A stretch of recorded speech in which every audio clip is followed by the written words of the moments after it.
Yo l'équipe, ravi de vous retrouver aujourd'hui pour cette nouvelle vidéo en nature, et comme vous l'avez remarqué dans le titre, c'est un peu un titre aguicheur, on va pas se mentir.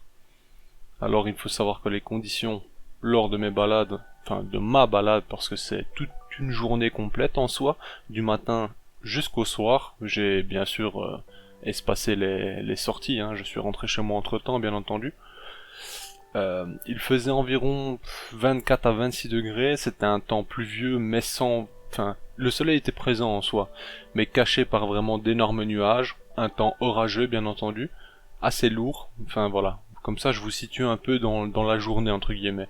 Il avait plu toute la nuit, je me suis mis en route à 10 heures au matin directement, voilà, je suis parti direct à l'aventure et je vous filme tout mon parcours en fait, en commençant par le commencement. Alors comme vous le voyez, j'ai pris beaucoup de temps pour observer toutes les lasius que je trouvais sur mon chemin, toutes leurs fonds, enfin toutes leurs grosses structures en terre, enfin impressionnantes. Il y a vraiment des moments où je croisais, franchement, ils avaient des nids qui s'étalaient sur 60-80 cm et des hauteurs de jusqu'à 30-35 cm voire plus. Enfin impressionnant. Elles vivent côte à côte avec d'autres lasius SP jaunes, donc SP noir et jaune vivent côte à côte par moment, mais vous verrez par la suite qu'il y a par moment je vais dire des conflits entre guillemets pour le territoire. Je vous laisse découvrir, je ne vous spoil pas. Alors pour revenir tout de même au titre de la vidéo, on va trouver des rennes, rassurez-vous. Je vais vous montrer mes découvertes, simplement. Vous allez voir que je mets la main sur certainement un essaimage qui a eu lieu à proximité du lieu où je me trouve, et je vais vous en parler un peu plus.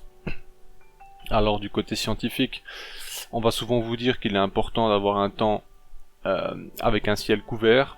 S'il y a de l'orage, vous pouvez sortir avant l'orage, voire après l'orage, pour essayer de trouver justement un essaimage qui aurait lieu sur le moment, histoire de favoriser vos chances pour trouver une reine. Maintenant, bon, c'est scientifique. Et donc, par moment oui, par moment non, j'ai envie de vous dire. On va vous recommander aussi une très haute pression atmosphérique. C'est des conditions qui sembleraient être vraiment intéressantes pour trouver ces moments qu'on attend tous en soi. Au niveau de la température, on est dans les 20 à 30 degrés, c'est vraiment, je vais dire, un palier qui est plus ou moins convenable pour les essaimages du moins en Belgique. Maintenant, je ne sais pas vous dire, pour d'autres pays ou autres, c'est certainement, voilà, ça dépend des territoires, j'en sais rien, franchement, je m'avance pas. Ici, comme vous voyez, je fais un petit break sur les données scientifiques, on va dire, pour vous montrer une construction assez folle, en fait, de Myrmica SP, parce que je ne saurais vous dire comme ça l'espèce exacte, c'est quasiment impossible. Faudrait voir la reine, etc., mais bon. Et je pense qu'il y a eu un déménagement, tout simplement, mais comme vous le voyez, elles font une tour de guet, limite. Elles montent sur 40 cm environ, et à force d'observation, en fait, elles prenaient vraiment des particules de terre qu'elles enlevaient ici, donc à la base de cette plante, et les montaient à tour de rôle, lors de chaînes en fait, tout simplement jusqu'en haut de la plante. C'est incroyable. Quand vous savez qu'elles prennent des heures à faire ça et qu'une pluie peut ruiner tout ça en quelques secondes, c'est incroyable. Elles ont certainement déménagé dû à leur ancien nid, que je pense était dans une sorte de cuve un peu sur le côté, donc certainement qu'avec les fortes pluies elles ont dû être débordées, je ne sais pas. Revenons-en donc aux conditions parfaites ou dites parfaites pour trouver nos fameuses rennes. Alors voilà, comme je vous disais, un sol humide c'est toujours appréciable. S'il y a eu un orage et que vous sortez après et que le ciel est couvert, là c'est vraiment bingo entre guillemets, vous avez de fortes chances. Si on est dans les périodes bien sûr d'essaimage, il faut regarder ça bien entendu. Par exemple en Belgique, les Formica début juin, etc. C'est déjà des dates où il est possible de tomber sur des essaimages. Ça, renseignez-vous. Consulter internet, regarder un peu ou acheter des livres directement, parce qu'il y a des livres hyper intéressants qui vous donneront aussi des dates potentielles d'essaimage dans vos régions et autres, c'est hyper intéressant, bref. Donc voilà. Un petit résumé, haute pression atmosphérique, potentiellement un orage, ciel couvert, comme ça juste après l'orage par exemple, s'il n'y a pas une forte chaleur d'un coup de nouveau avec le soleil qui tape à mort, les gines n'iront pas se cacher, elles vont potentiellement directement se mettre à la recherche, après bien sûr leur vol nuptial, à la recherche d'un emplacement pour elles commencer leur fondation. À nouveau, ce n'est pas une affirmation, c'est ce qu'elles font généralement, de ce que j'ai pu lire, dialoguer, partager avec d'autres gens, voilà un peu leur tour de leurs observations et autres. Maintenant, voilà, la nature est pleine de surprises, il est possible que ça se passe différemment et que voilà. Enfin voilà.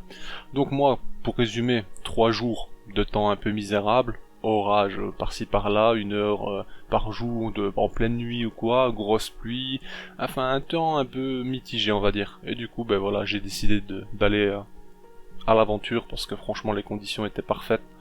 Et je me suis dit ben je tente ma chance, écoutez j'ai déjà été 15-20 fois sur ces terrains. J'ai constamment observé les mêmes spots en prenant justement, en faisant bien attention à l'évolution de chaque colonie entre guillemets, et vu la naissance de nouvelles colonies aussi, elles étaient certainement là déjà, mais c'est impossible de voir tout le monde à tout moment. Et ici je vous ai mis une petite séquence de ce qui s'apparente à être trois coccinelles de coloration différentes, dont celle-ci qui n'a pas de point du tout, c'est particulier. Je ne sais pas, c'est... Enfin bref. Dans la nature on trouve pas mal d'espèces, pas mal d'insectes, qui sont vraiment pas mal à observer. Donc voilà.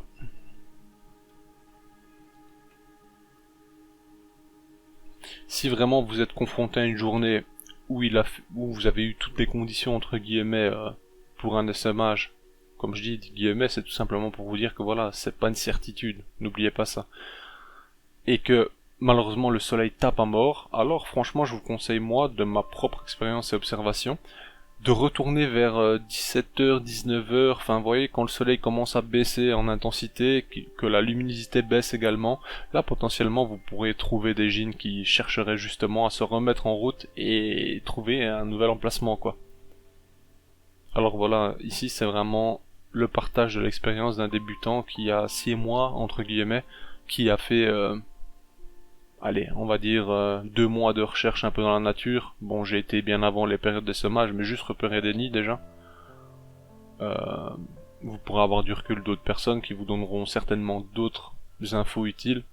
Bon voilà, moi je vous dis tout ce que j'ai et vous en faites ce que vous voulez en soi. Vous regardez ici, sur pile ce moment, c'est justement une période de conflit, enfin ce que j'imagine être un conflit. Parce que comme vous voyez en fait, c'est Lasius SP noir, parce que je ne saurais vous dire l'espèce, peut-être des Bruneus ou autre, je ne sais pas, entoure en fait la sortie de ce qui s'apparente être des Lasius SP jaune, donc Myops ou Flavius ou je sais pas, c'est ce qu'on a en Belgique, donc potentiellement une des deux. La Flavius est plus courante, d'après les répartitions, mais bon. Et donc comme je disais, en fait elles entourent ce qui s'apparente à la sortie principale, et dès qu'une de ces espèces, enfin de l'Asius SP jaune sort, elle l'attrape directement et l'emporte à ce qui s'apparente à être leur nid plus loin. Donc c'est assez incroyable, mais je ne sais pas. Peut-être, soit est-ce que c'est une prise de territoire, mais elles sont peu, je ne sais pas. Je sais pas vraiment la raison de cette attaque entre guillemets, mais bon. Vous allez voir qu'il y a conflit en tout cas. Je ne suis pas resté longtemps sur ce spot, sachant que voilà, déjà en 10 minutes elles sont restées comme ça autour, et les Lasius SP jaunes ne sont pas non plus stupides je pense. Donc voilà, c'est un peu compliqué, mais c'est vrai que c'est toujours une observation hyper agréable en soi. Vous voyez l'organisation des fourmis et leur intelligence. Elles ont aussi des tactiques de combat, on va pas se mentir. Là vous allez voir, on dit par chez moi que l'union fait la force, et vous aurez la preuve en image en peu de temps. Vous remarquerez que c'est une très très belle espèce de Lasius mine de rien, franchement très jolie. Et voilà, là par exemple, hop, premier butin de guerre, retour au nid.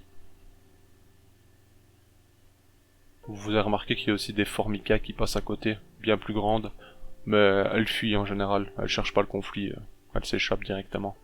Très très rapide les Formica.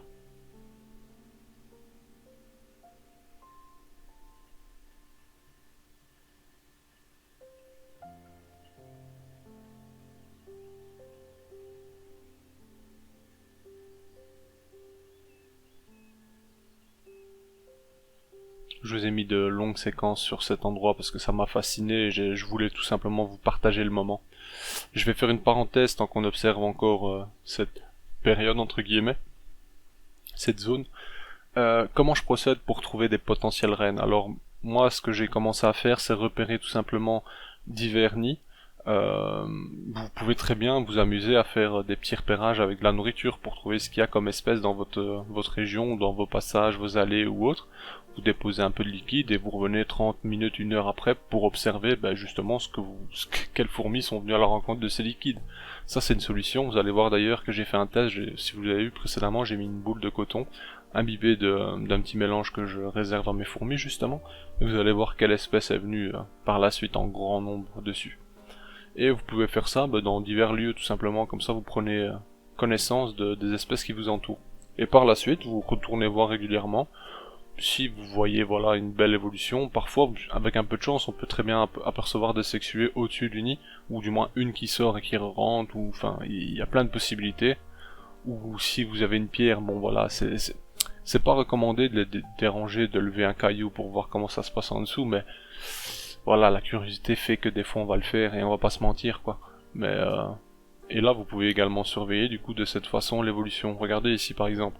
J'ai pas besoin de lever quoi que ce soit, je passe et j'aperçois ce nid en pleine activité, un peu ouvert comme ça, donc je sais pas ce qui s'est passé vraiment, mais je voyais déjà les cocons et autres, et vu la taille justement de l'espèce, vous voyez que les cocons ce ne sont pas de nouvelles ouvrières, c'est probablement des sexuées qui sont tout simplement en train de grandir. Après, il n'y a pas de technique particulière pour trouver une reine fourmi. Je pense qu'il y a une part de chance. Avant les périodes de semage, vous vous promenez, vous allez tomber sur des reines qui n'ont certainement pas trouvé leur emplacement ou qui ont été dérangées et autres. Après, à vous de voir ce que vous en faites. Les puristes vous diront, bah il faut pas les ramasser, il faut les laisser faire, etc. Bon, la nature, voilà, vous faites ce que vous voulez en soi, tant que vous ne cassez pas totalement l'écosystème en ramassant 50 000 reines entre guillemets. Ça voilà, vous êtes des grandes personnes, il n'y a personne pour vous dire quoi faire, vous faites un peu ce que vous voulez, essayez juste de rester correct tout simplement, et ce sera très bien. Là vous voyez une sorte de gros criquet, j'ai pas le nom scientifique ou autre, hein. Moi je vais... voilà, pour moi c'est un gros criquet, je ne saurais vous dire d'autre. J'en ai croisé énormément ces temps-ci, chose que je ne voyais pas il y a encore une semaine ou deux. Donc ouais, c'est intéressant. Et là c'est justement mon spot pour repérer. Là vous avez vu, hop, une sexuée. Ou un sexué, enfin des sexués tout simplement. Et là, ben, grande surprise, c'est parti. J'ai trouvé ma première reine, du moins ma troisième reine techniquement, mais la première de la journée. Et ben je me suis pas rendu compte tout de suite que c'était sur cet endroit-là qu'il y avait eu un potentiel essaimage. Donc j'ai continué mon chemin et j'ai observé d'autres espèces plus loin. J'ai ramassé cette reine, l'ai mis en tube humide, etc. Enfin, dans de bonnes conditions et j'ai continué ma route. Ici vous voyez un transport social, mais j'ai déjà vu énormément de transport social chez cette espèce, mais j'étais pas certain que l'ouvrière devant était toujours en vie, et donc là je m'en suis assuré tout simplement. Enfin voilà, pour conclure, vous allez voir d'autres espèces et d'autres reines que je trouve, et d'ailleurs vous allez me dire à un moment donné, est-ce que pour vous c'est une reine fourmi ailée, ou une reine, ou tout simplement une abeille en fait? Parce qu'il y a il y a des guêpes solitaires, abeilles solitaires, je ne sais plus le nom, je crois que c'est guêpes solitaires. Et ben d'ailleurs c'est ces images-là. Pour vous c'est quoi? Est-ce que c'est une reine fourmi ou est-ce que c'est une abeille solitaire? Dites-moi en commentaire, j'attends vos retours. Mais sinon voilà, il n'y a pas vraiment de hasard, l'inverse plutôt. Il n'y a pas vraiment de moment précis où vous pouvez avancer avec certitude que voilà, l'essaimage aura lieu aujourd'hui. Mais quand vous avez un peu de chance, vous pouvez potentiellement trouver une reine dans la nature ou plusieurs. Là ben justement, sur cet endroit que vous voyez à l'image maintenant, il y a eu certainement un essaimage les jours précédents ou les heures précédentes, je ne saurais vous dire, au-dessus de cette zone. Et ben j'ai eu de la chance en fait. Sans vous mentir, je serais resté là plusieurs heures, j'aurais pu ramasser sans problème 50 à 100 jeans. Sachez que j'ai même pas ramassé 10% de ce nombre, hein. Rassurez-vous, j'ai pris très peu de rennes, mais dites-vous un instant, si dans cet axe-là, dans cette descente en fait, j'ai aperçu autant de rennes, combien de rennes au final il y avait dans cette zone, combien de rennes ont potentiellement vu le jour dans ces lieux, enfin c'est incroyable en fait. Enfin bref, comme toute personne qui va à la chasse un peu aux rennes et autres, c'est un moment hyper particulier et hyper satisfaisant de trouver une reine. J'espère que vous en trouverez cette année aussi pour vous, enfin dans vos déplacements, dans votre sortie chasse entre guillemets, dans vos sorties chasse pardon. Mais franchement voilà, je vous le souhaite parce que c'est vraiment des moments très satisfaisants, et même si c'est des rennes qui coûtent 50 centimes entre guillemets pour certaines, ça reste toujours un moment vraiment hyper agréable. Et là dites-moi en commentaire c'est quelle espèce qu'on l'on voit là, je vous ai mis un ralenti, je ne saurais vous dire, mais c'est une sorte d'abeille frelon qui fait plus ou moins 4-5 cm, c'est vraiment impressionnant, hein. Mais par contre elle ne fait pas énormément de bruit lorsqu'elle se déplace à proximité de moi ou de toute personne quoi. Et maintenant je vous ai mis quelques photos des rennes que j'ai trouvées. D'ailleurs celle-ci je n'ai pas encore identifiée, mais vous voyez sa coloration elle est un peu plus particulière. Elle a toujours ses ailes à l'heure actuelle. Toutes les autres n'avaient pas d'ailes quand je les ai trouvées, à part une seule reine qui avait des ailes. Et Cor elle avait une seule aile. Enfin bref. J'espère que cette vidéo vous a plu l'équipe, merci d'avoir visionné jusqu'au bout. Je vous souhaite à tous et à toutes une bonne chasse et une bonne fin de journée, une bonne journée tout court, n'importe quel moment que vous êtes. Et je vous dis ciao l'équipe, merci.